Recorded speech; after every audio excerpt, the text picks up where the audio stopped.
In the spring of 1967, inside a rented industrial space in Oakland's Chinatown district, Bruce Lee stood across from a man twice his age.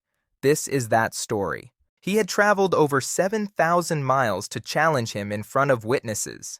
The older man represented a lineage that stretched back 300 years. Bruce Lee was 26 years old. He had been teaching non-Chinese students, a practice that violated an unspoken covenant among traditional masters. In their eyes, he had committed two unforgivable sins. He taught white students and he stripped classical forms down to their essence. To them, this was theft. The challenge came through an intermediary from San Francisco. The terms were simple: a private match, no rules, no referee. If Bruce lost, he would close his school. Bruce accepted within minutes. He set the date for 2 weeks later. He did not ask who his opponent would be. Part 1. On the day of the match, the space was cleared. Folding chairs lined the walls. 17 people were present. The air smelled like sawdust and sweat. Bruce wore black cotton pants and a white t-shirt. His hands were not wrapped. His feet were bare.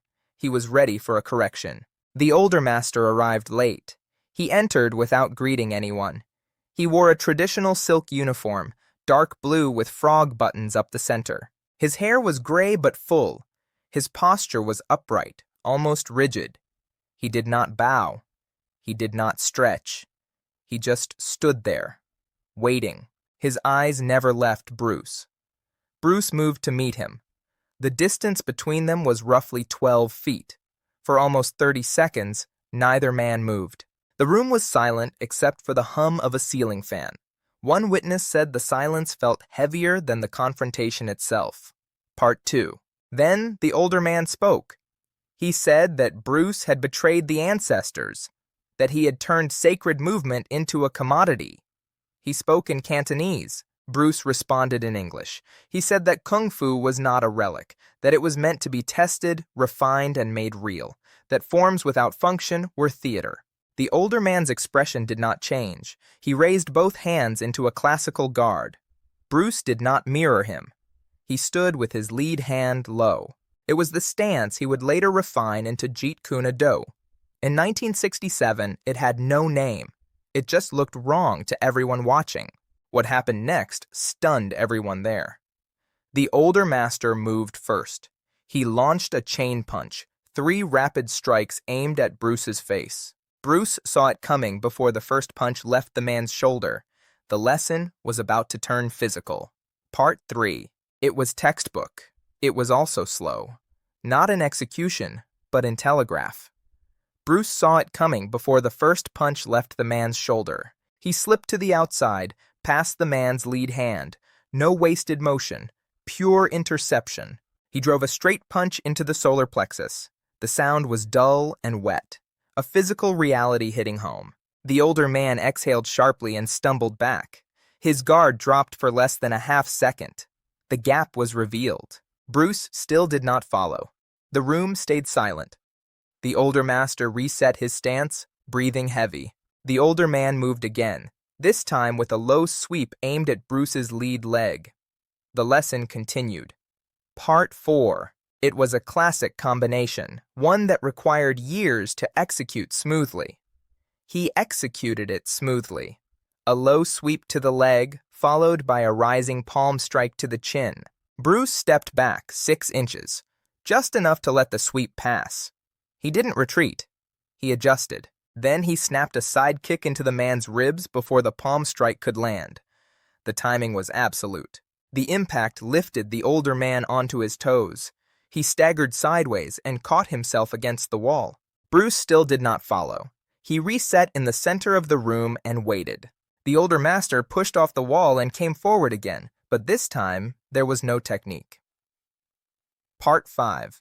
He rushed in with both hands reaching, trying to close the distance.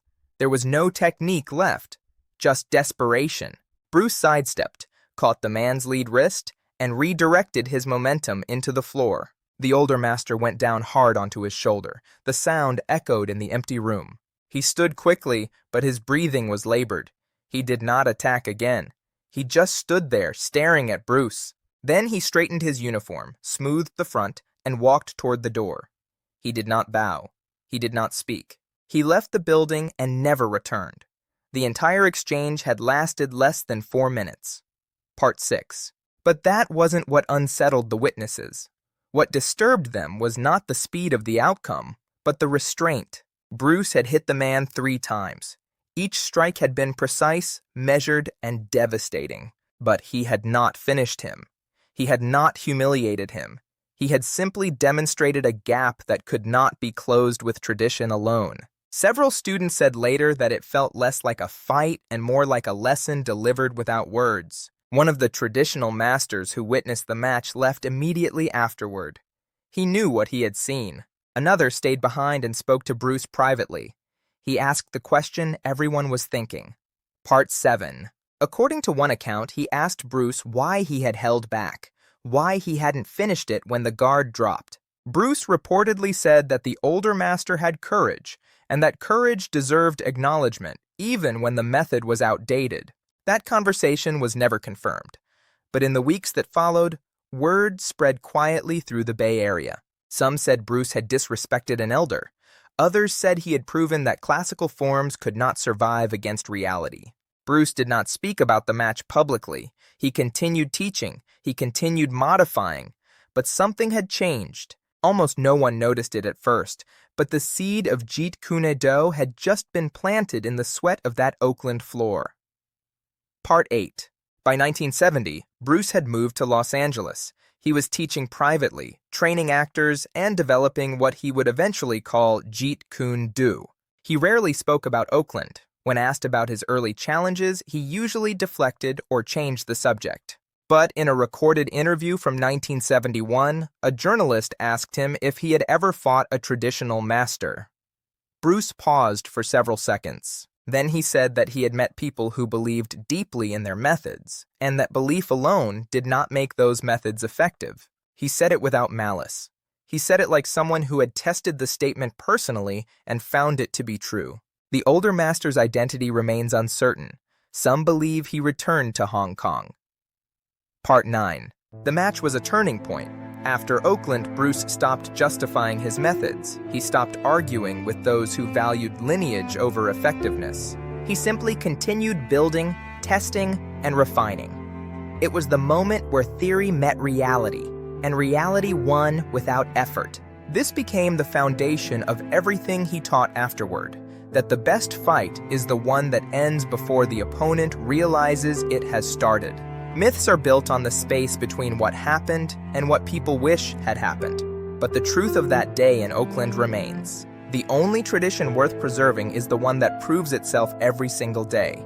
The lesson began in 5 seconds. And when it ended, no one needed to announce who had learned what. This is what remains.